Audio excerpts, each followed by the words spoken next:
हुई है। कई एरियाज ऐसे भी हैं जहाँ पर अभी तक लाइट की फैसिलिटी भी नहीं पहुंची, लोगों के घर में बिजली प्रॉपर तरीके से नहीं पहुंची है, तो उसके लिए आपने क्या सोचा है, किस तरह से सरकार के आगे आप ये चीज़ें भी रखें? ऐसा होता है कि जब हम अपनी एक लाइन चूज़ करते हैं, आपको बहुत लोग उसमें ये भी समझाएंगे कि आप इससे हटकर अगर इसमें आएंगे तो बेटर फ्यूचर आप लोग अपना देख specially my wife, she is a very good partner. उसने हमेशा सपोर्ट किया है, क्योंकि यहाँ पहुँचने के लिए एक अच्छे लाइफ पार्टनर की बहुत ज़रूरत होती है। रामनगर के लोगों की किन बातों को लेकर आप सामने आए? Unemployment rate is very high in Jammu and Kashmir. Ramnagar में भी बहुत ऐसी जगहें हैं, डूडू बसंतगढ़ की बात करें, इसके अलावा कई ऐसी जगहें हैं जो एक टूरिस्ट हब बन सकती है। देख रहे हैं आप और मैं हूं आपके साथ मुस्कान। आज की खास बातचीत में डॉक्टर सुनील भारद्वाज एमएलए रामनगर हमारे साथ मौजूद हैं। इनसे ज़्यादा बातचीत करने की कोशिश करेंगे और फिलहाल की सूरत हाल पर क्या कुछ कहना इनका है, इनकी राय भी जानने की कोशिश करेंगे। सर, बहुत बहुत स्वागत है आपका। धन्यवाद। आपसे जानना चाहेंगे, अभी फ़िलहाल आप राजनीति में आए हैं, लोगों ने बहुत प्यार आपको रामनगर इलाके से दिया है, लोगों ने वहाँ पर बहुत विश्वास आप पर जताया है, तो किस तरह से आप उनके विश्वास पर खरा उतरने के लिए काम अभी फ़िलहाल कर रहे हैं, या रामनगर के लोगों को ऐसी किन चीज़ों की ज़रूरत थी जिनकी वजह से उन्होंने आप पर विश्वास जताया है कि आप उनकी बातें आगे रख पाएंगे? बहुत बहुत धन्यवाद।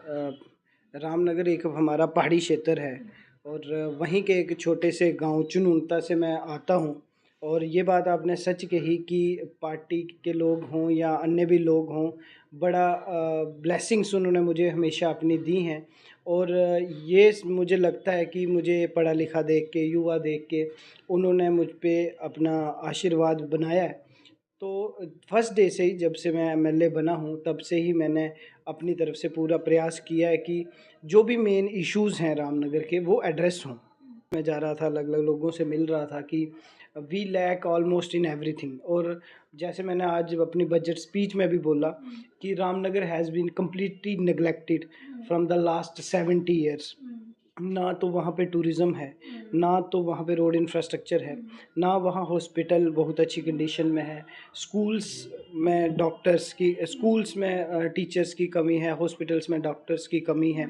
और ज़्यादातर हमारा जो वहाँ पे पेशा है लोगों का, दे आर फार्मर्स और माइक्रो फार्मर्स हैं, not big farmer, micro farmers, sheep husbandry, उसी पे उनकी दिनचर्या चलती है। तो ऐसी बहुत सारी ऐसी चीज़ें हैं जो वहाँ डेवलपमेंट नहीं हुई है। कई एरियाज ऐसे भी हैं जहाँ पर अभी तक लाइट की फैसिलिटी भी नहीं पहुंची, लोगों के घर में बिजली प्रॉपर तरीके से नहीं पहुंची है, तो उसके लिए आपने क्या सोचा है, किस तरह से सरकार के आगे आप ये चीज़ें भी रखें? देखिए, बेसिकली ना सिर्फ बिजली की बात, रोड्स की बात भी उसमें है।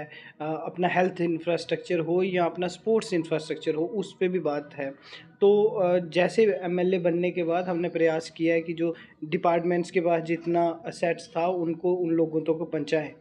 तो मगर इसके अलावा हमने एक यूटी कैपेक्स जो है, उसमें मैंने एक एलैबोरेट प्लान रामनगर के लिए दिया है।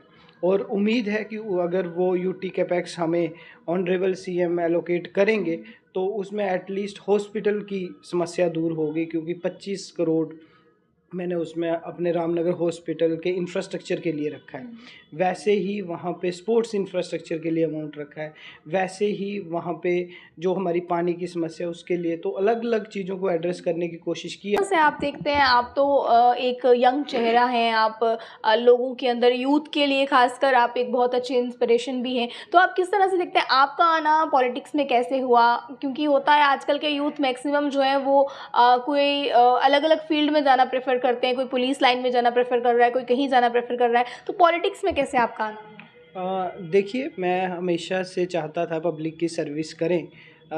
तो मैंने सिविल सर्विसेज भी लिखा है, तो इसीलिए कि मैं पब्लिक सर्विस कर पाऊँ। इन 2016 and 17 I wrote UPSC, but नहीं हो पाया।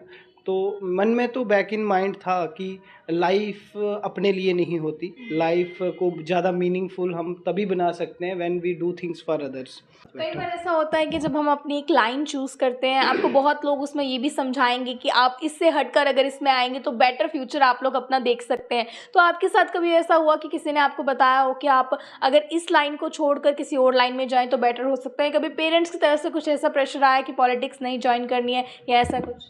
नहीं, मैं आपको मुझे आपके माध्यम माध्यम से मैं अपनी फैमिली का धन्यवाद करना चाहूँगा और विशेष करके अपने पेरेंट्स का। उन्होंने कभी भी हमें रोका नहीं, और specially my wife, she is a very good partner. उसने हमेशा सपोर्ट किया है, क्योंकि यहाँ पहुँचने के लिए एक अच्छे लाइफ पार्टनर की बहुत ज़रूरत होती है।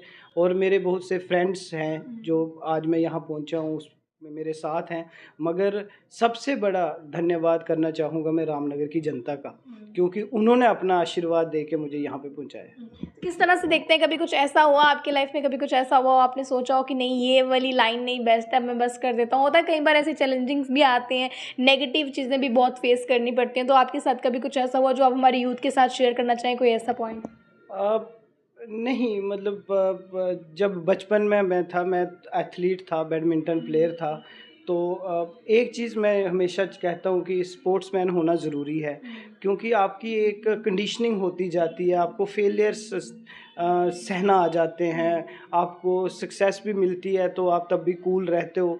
तो शायद वो इन नेचर में ही था कि तो आप मुझे ये बताएं, अभी विधानसभा की बात कर लेते हैं, इस बीच किन मुद्दों को लेकर आप सामने आने वाले हैं आने वाले दिनों में, या रामनगर के लोगों की किन बातों को लेकर आप सामने आएंगे? देखिए, मैंने जैसे आपको बताया जो भी इश्यूज़ रामनगर के हैं, और क्योंकि एक एमएलए सिर्फ एक कॉन्स्टिट्यूंसी का नहीं होता, पूरे जम्मू कश्मीर का होता है। तो youth unemployment rate is very high in Jammu and Kashmir. तो आज भी मैंने बजट में यही डिस्कशन की कि गवर्नमेंट ने जो अपना डॉक्यूमेंट, जिसे मैंने विजनलेस डॉक्यूमेंट बोला, उसमें यूथ की प्रॉब्लम्स को एड्रेस करने के लिए कुछ भी नहीं है। क्योंकि लास्ट ईयर से आप कंपेयर करें, जो ब्यूरोक्रेट्स ने बजट बनाया था, सेम फिगर्स उन्होंने कॉपी पेस्ट कर दी इस साल के बजट के लिए। बट ये पॉपुलर गवर्नमेंट है, इसको देखना चाहिए था कि कौन से सेक्टर्स में हम रिफॉर्म करें। रामनगर में भी बहुत ऐसी जगहें हैं, डूडू बसंतगढ़ की बात करें, इसके अलावा कई ऐसी जगहें हैं जो एक टूरिस्ट हब बन सकती हैं। बिल्कुल, जैसे रामनगर में हमारा आरसी पीक है, जो आपने एरिया बताया, हमारा शिव गली है, डूडू बसंतगढ़ का पूरा एरिया है, स्योजधार हमारे पास है, आशापति कैलाश रेंज में, उज्ज नदानी है। तो we have all the resources, मगर उन रिसोर्सेज को पिछले 70 साल में कभी एक्सप्लॉइट नहीं किया गया। आज ये है कि Jammu can be an another Pathankot story. तो कैसे हम जम्मू को रीप्लान करें, जम्मू की इकॉनमी को बचाएं, जम्मू के नियर बाई टूरिस्ट डेस्टिनेशन को एक्सप्लोर करें, और ख़ास करके जम्मू की आज कनेक्टिविटी दिल्ली से बड़े सारे एरिया से बेटर है।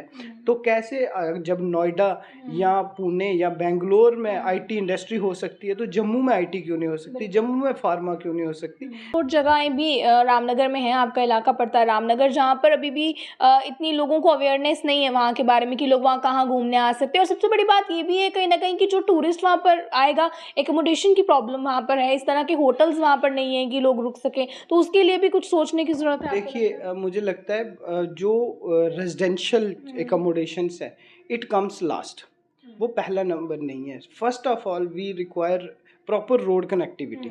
आज की डेट में जो यूथ है, मुझे लगता है वो अपना टेंट भी साथ लेकर आएगा, वो रह लेगा, एंड होम स्टेज को प्रमोट कर सकते हैं। I am not in favour of constructing big hotels, क्योंकि उससे रूरल लोगों को फ़ायदा होता नहीं है, लोकल इकॉनमी को बेनिफिट होता नहीं है।